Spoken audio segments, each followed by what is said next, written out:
I'm Michael Ray Dresser, and you're listening to thought-provoking talk on Dresser After Dark. And each night we'll bring you the best and the brightest authors and experts with solutions, the topics you want to hear, the people who know to bring them to you. Let's do it together. Let's get to the heart of the issues that face us right here, right now on Dresser After Dark. Auto workers are grumbling about the terms of a government bailout, saying the financial industry got a better deal. Our guest Bruce Fenton says that all the bailouts bother him also and millions of others.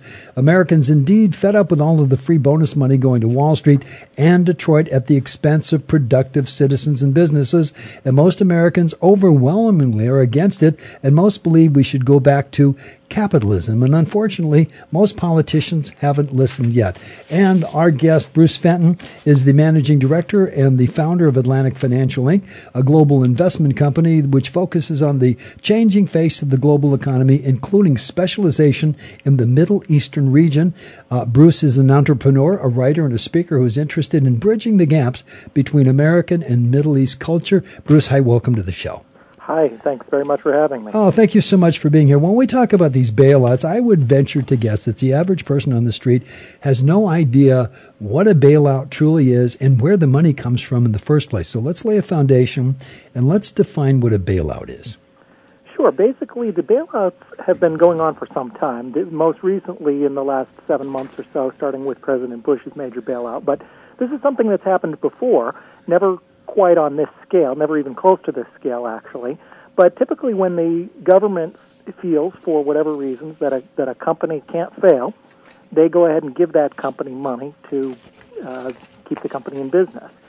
And what has happened with this bailout was the threat was to many, many major financial firms. So it was a kind of an omnibus bailout, not just to one company, but to several companies. And the other part of your question, where does the money come from? Well, it comes from you and I. It comes from the taxpayer, and ultimately we're going to have to pay the bill for that. The other place it comes from is the government will simply print new money. So they'll say we have $1 trillion in our treasury, and all of a sudden the next day they say we have $2 trillion. They basically just print new money. It's not literally on a printing press, but they say they have the new money, and that affects us too, because that can cause inflation, and it really brings down the overall value of everybody's money. But the main thing is it comes from the taxpayer. One of the main concerns that I see with the bailouts is there seems to be no consequence. Chrysler gets a ton of money, a lot of money, and it goes to the financing end of Chrysler.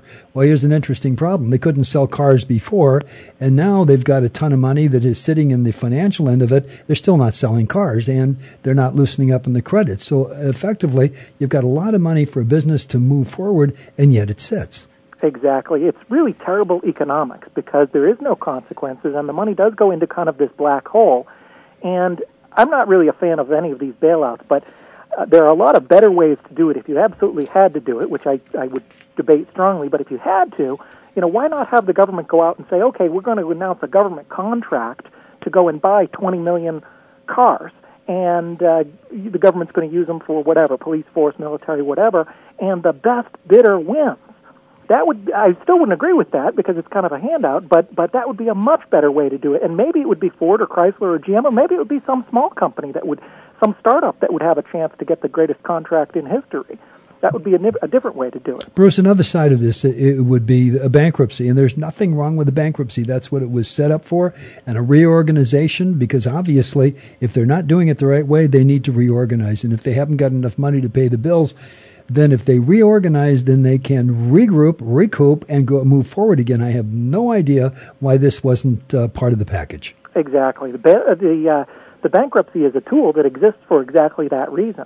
And on the bigger picture, the whole system of capitalism is for companies to fail, and a rising tide lifts all boats. If you have healthy economics, then it actually would, in the short term, of course, the workers who are laid off would be affected, but in the long term, it would benefit everyone because we'd have a healthier auto industry and a healthy financial industry and a healthier country overall. Now, I have to ask a question, and I don't want to be political about this. If McCain would have gotten in, it doesn't matter who got in, and I want to stay right in the middle with this thing because I don't want to move it towards politics.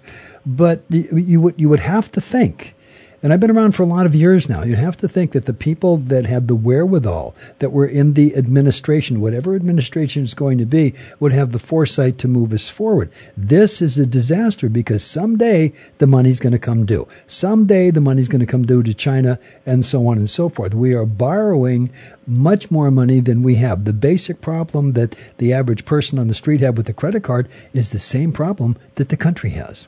Yes, exactly. And it isn't a partisan issue. It's funny, I speak out about this a lot, and I get emails from people who say, you're absolutely right, those rascal Republicans, did us in, and then I'll get another email 5 minutes later and say, you're absolutely right, those terrible Democrats caused it. So it seems funny that it might be the one issue that unifies both Republicans and Democrats.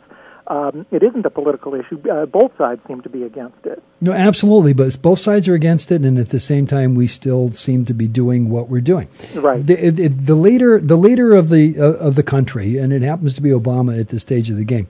There is a certain amount of power this person has, whether it be a man, a woman, a whomever.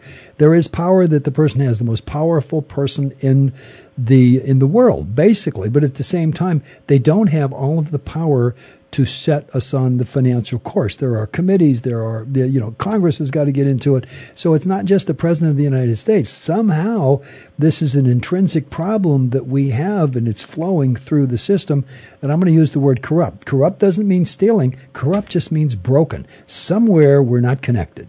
Exactly. And, if you look at what it takes to be a politician, whether it's president or a member of Congress, good one or bad one, what it takes to get there really doesn't have a lot to do with economics. There's nothing that says, well, you should be a business owner, or you should have to make payroll, or you should have to even take economics courses. Maybe that would help, maybe not. But a lot of the credentials that the leaders tend to have don't really have anything to do with this. They were all, they have very heavy law backgrounds, community activism, and so on. So a lot of them, I think, mean well, but they've sort of been bamboozled into going along with this plan, and they certainly went into it way too quick. They didn't even read the bill by their own admission, and now they've created this big mess, and the same people who voted for it are now pounding their fist on the table at the congressional hearings complaining about why it didn't work. I really believe in my heart of hearts that the average voter had no idea what was going on with this election, had no idea what our politicians were saying. There's a language that gets spoken. It's a political language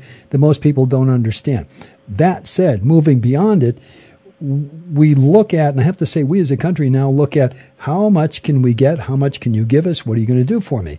And the politician that says I'm going to give you the most and you're going to get everything from me and we're going to do this and that and whatever gets voted for. And then when they get in, the problems start.